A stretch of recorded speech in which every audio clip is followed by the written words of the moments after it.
Halo semua, namaku Asna Nova Lutfiani.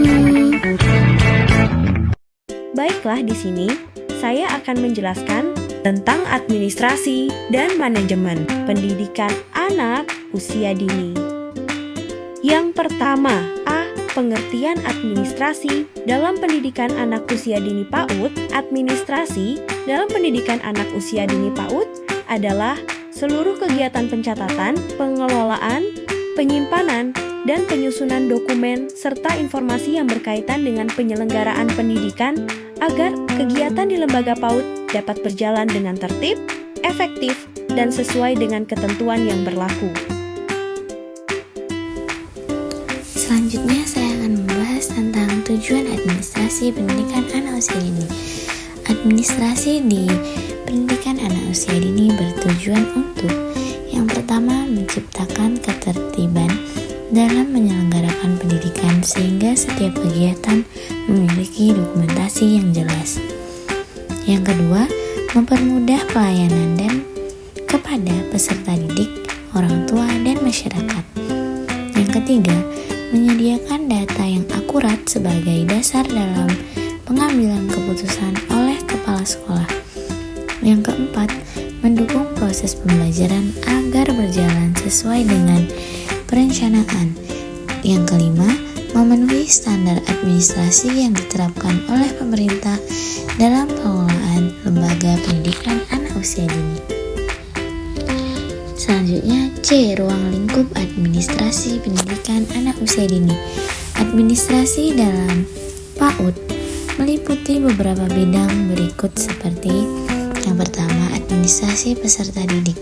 Administrasi peserta didik merupakan kegiatan mengolah seluruh data yang berkaitan dengan anak sejak mendaftar hingga lulus dari lembaga PAUD, meliputi formulir pendaftaran, buku induk, peserta didik, daftar hadir, data identitas anak, data kesehatan anak, serta portofolio karya anak, laporan perkembangan anak.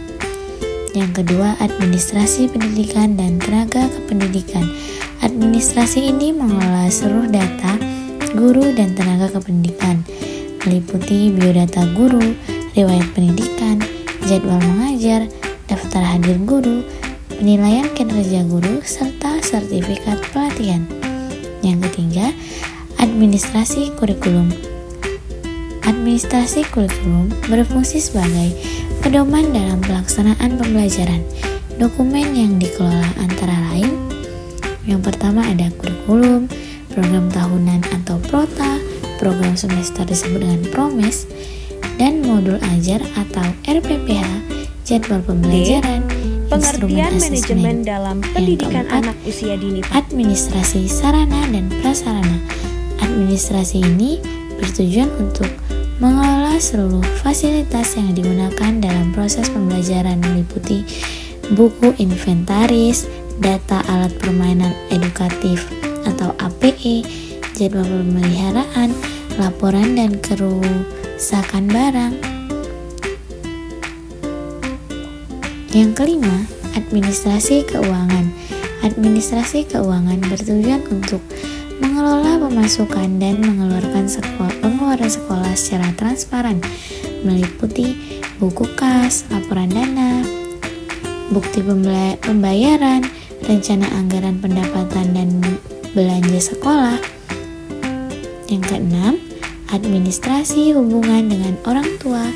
Administrasi ini bertujuan untuk menjaga komunikasi antara sekolah dan keluarga, meliputi buku komunikasi, undangan rapat, dokumentasi kegiatan parenting, serta laporan perkembangan anak. Manajemen dalam pendidikan anak usia dini adalah proses mengelola seluruh sumber daya yang dimiliki lembaga, seperti guru, peserta didik, sarana, dana, dan program pembelajaran agar tujuan pendidikan dapat tercapai secara efektif dan efisien.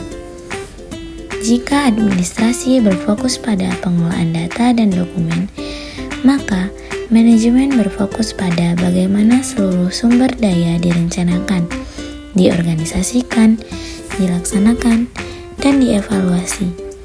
Dengan kata lain, manajemen menjawab pertanyaan, apa yang dilakukan, siapa yang bertanggung jawab, bagaimana pelaksanaannya, dan apa tujuan telah tercapai. Selanjutnya, fungsi manajemen dalam pendidikan anak usia dini. Yang pertama, planning, yaitu perencanaan. Perencanaan merupakan tahap awal dalam manajemen. Pada tahap ini, lembaga menentukan tujuan serta program yang akan dilaksanakan.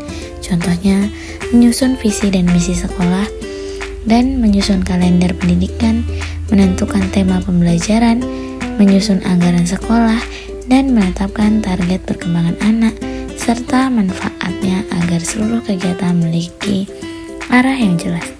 Dan yang kedua, organizing, pengorganisasian. Setelah merencanakan dibuat, langkah berikutnya adalah membagi tugas sesuai kemampuan masing-masing. Contoh, kepala sekolah bertanggung jawab terhadap pengelolaan lembaga. Guru kelas mengajar dan melakukan asesmen. Bendahara mengelola keuangan operator, mengolah data sekolah. Dan yang ketiga, act to acting, pelaksanaan. Tahap ini merupakan pelaksanaan seluruh program yang telah direncanakan, contohnya melaksanakan pembelajaran, mengadakan kegiatan parenting, menyelenggarakan pemeriksaan kesehatan anak, dan mengadakan kunjungan edukatif. Yang keempat, controlling, pengawasan atau evaluasi. Pengawasan dilakukan untuk memastikan bahwa seluruh kegiatan berjalan sesuai tujuan. Contohnya, kepala sekolah melakukan supervisi kelas dan mengevaluasi hasil belajar anak, memeriksa kelengkapan administrasi guru, dan menilai penggunaan anggaran sekolah. Selanjutnya, F. Perbedaan administrasi dan manajemen pendidikan anak usia dini. Yang pertama ada administrasi, yaitu berfokus pada pencatatan dan pengelolaan dokumen. Dan kalau manajemen berfokus pada pengelolaan seluruh sumber daya lembaga. Kalau administrasi menyusun, mencatat, menyimpan, dan melaporkan data. Sedangkan manajemen merencanakan, mengorganisasi, melaksanakan, dan mengevaluasi kegiatan. Dan kalau administrasi bersifat administratif, sedangkan manajemen bersifat strategis dan operasional. Kalau contoh administrasi itu sendiri yaitu membuat buku induk peserta didik, daftar hadir, dan laporan perkembangan anak. Sedangkan manajemen menyusun program tahunan, membagi tugas guru, dan mengevaluasi pelaksanaan program. Selanjutnya G. Pentingnya administrasi dan manajemen dalam pendidikan anak usia dini. Administrasi dan manajemen yang baik akan memberikan berbagai manfaat, antara lain yang pertama, meningkatkan kualitas layanan pendidikan dan mempermudah pengambilan keputusan berdasarkan data yang akurat, serta menciptakan lingkungan belajar yang teratur, aman, dan nyaman, dan meningkatkan profesionalisme guru dan tenaga kependidikan. Selanjutnya, memperkuat kepercayaan orang tua terhadap lembaga pendidikan anak usia dini. Dan yang terakhir, mendukung pencapaian perkembangan anak secara optimal. Kesimpulannya, administrasi dan manajemen merupakan dua komponen yang saling melengkapi dalam penyelenggaraan pendidikan anak usia dini. Administrasi memastikan seluruh data, dokumen, dan informasi dikelola secara tertib, sedangkan manajemen memastikan seluruh sumber daya dan program pendidikan direncanakan, dilaksanakan, serta dievaluasi secara sistematis. Dengan penerapan administrasi dan manajemen yang baik, lembaga pendidikan anak usia dini dapat memberikan layanan pendidikan yang berkualitas, profesional, dan berorientasi pada kebutuhan perkembangan anak usia dini. Jadi, pendidikan anak usia dini bukanlah persiapan untuk masuk sekolah, melainkan sebuah persiapan menuju kehidupan yang nyata. Maria Montessori. Selamat tinggal, terima kasih dan sampai jumpa. Saya Asnana Valtriani dengan NIM 2092500048. Mengucapkan terima kasih.